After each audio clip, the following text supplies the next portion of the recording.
cancelled due to heavy rain earlier this morning. It might look like it now, but a couple of hours ago, the rain was really pelting down, but that's Melbourne. But instead, we will be showing you a replay of last year's Legacy observance. This area I'm standing in and the building, the Shrine of Remembrance, has been constructed to remind us of all the Australians who fought in wars, and especially those who were killed. On Anzac Day tomorrow, we remember the day 71 years ago in 1915 when Australian and New Zealand soldiers landed at Gallipoli. And that was part, of course, of the First World War. Today, we remember all who died in that war and in the wars since then.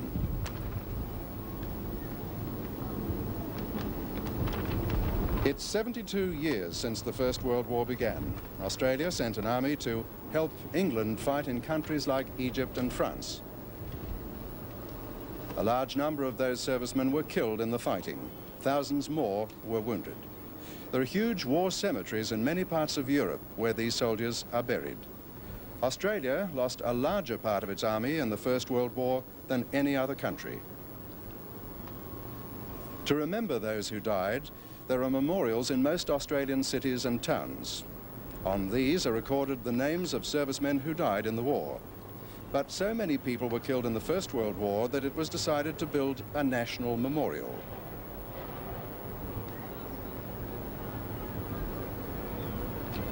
And so, in Melbourne, work began on the Shrine of Remembrance. The building was dedicated in 1934.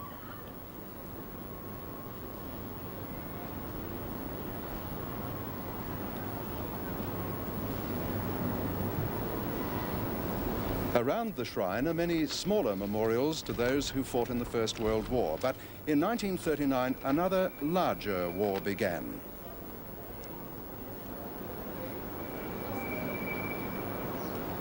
The Second World War involved Australians fighting again, at first in the deserts of Egypt and Syria, but later the fighting was much closer to home. For most of the Second World War, Australian soldiers were fighting in the islands just north of Australia, and particularly in the hills and jungles of New Guinea.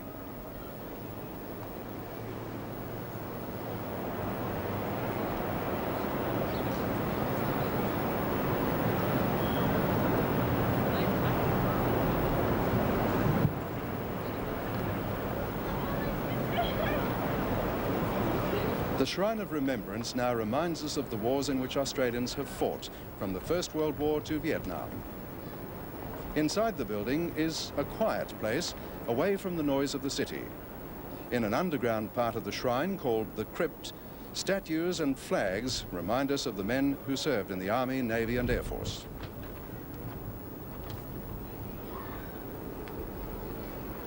Beneath the opening in the roof of the shrine is a stone of remembrance, reminding us that greater love hath no man than this, that a man lay down his life for his friends. In front of the main building is another area to remember the Second World War. Here a flame burns all the time to remind us of those men, women and children who died.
We shall sing the national anthem, Advance Australia Fair.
Please be seated.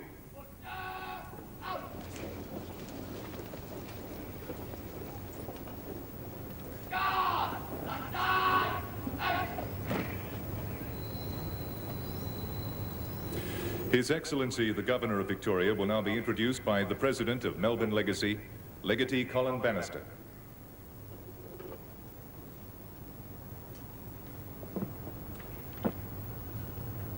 Your Excellency, Lady Murray, distinguished guests, Deputy Chairman of the Shrine Trustees, young Australians, ladies and gentlemen, fellow legatees. Sir, it is a great honour that you are able to join with us in celebrating this 54th anniversary of the commemoration service for school children. We welcome you, sir, and I would now ask you to address the Assembly.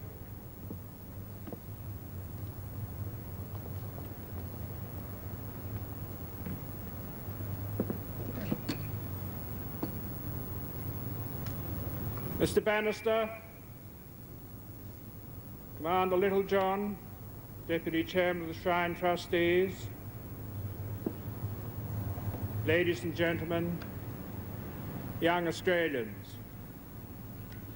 I'm very pleased and proud to be here today and to be able to join you young people in this year's school's Anzac commemoration ceremony. I also welcome thousands of other young Victorians who are participating in this ceremony through television. This is the 54th year that Legacy has commemorated the spirit of Anzac in this way. And I commend you, Mr. President, for the continued association of Legacy with this very important service. I congratulate the Guard from the Melbourne High School for their smartness of dress and bearing, and the band for their high standard of musical performance. This year's Children's Commemoration Ceremony falls on the eve of the 70th anniversary of the landing of Australian soldiers and their allies on the Gallipoli Peninsula, where the example of courage, endurance and comradeship displayed by our young men remains outstanding and eternal. On the 25th of April 1915, Australia was tested as a nation for the first time under enemy fire and set the standard for facing the horrors of war on land, in the air, on and under the seas for the remaining dreadful years of World War I and throughout World War II and in the more recent conflicts of Malaya, Korea, Borneo and Vietnam. This ceremony is being held in the forecourt to the Shrine of Remembrance, which was completed on Remembrance Day in Victoria's 100th birthday year. This year is, as you all know, Victoria's 150th birthday year. I believe this shrine has been described correctly as the most beautiful monument to human courage in the world. This occasion is therefore the 50th children's ceremony to be held on this holy ground.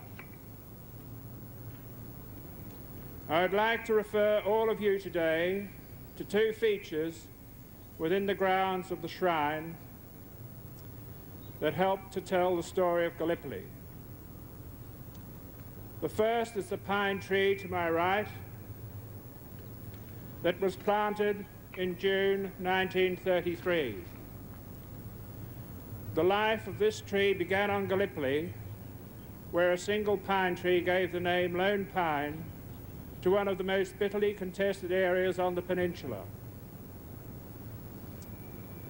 A soldier serving with the 24th Battalion saved a cone from the tree, and his aunt, Mrs. Gray of Grasmere, planted the seeds from which 5 trees sprouted. 2 were given to Captain Stan Savage of the 24th Battalion, who here in Melbourne founded the first Legacy Club. He offered one to the Shrine Committee, and it was planted where it now stands. Trees grown from its seeds have been supplied to Legacy clubs all over Australia, and one is also thriving at Government House in Canberra. The second feature which I must mention is the Gallipoli Memorial, which is sheltered by the Lone Pine. It is the sculpture depicting Simpson and his donkey. Private John Simpson Kirkpatrick, known throughout Gallipoli as Simpson, was in peacetime a ship's fireman in Melbourne. As a stretcher bearer on Gallipoli, he decided to use one of the donkeys intended for water carrying to carry wounded from the trenches to the beach. Each day, and for much of each night, for 24 days after the landing,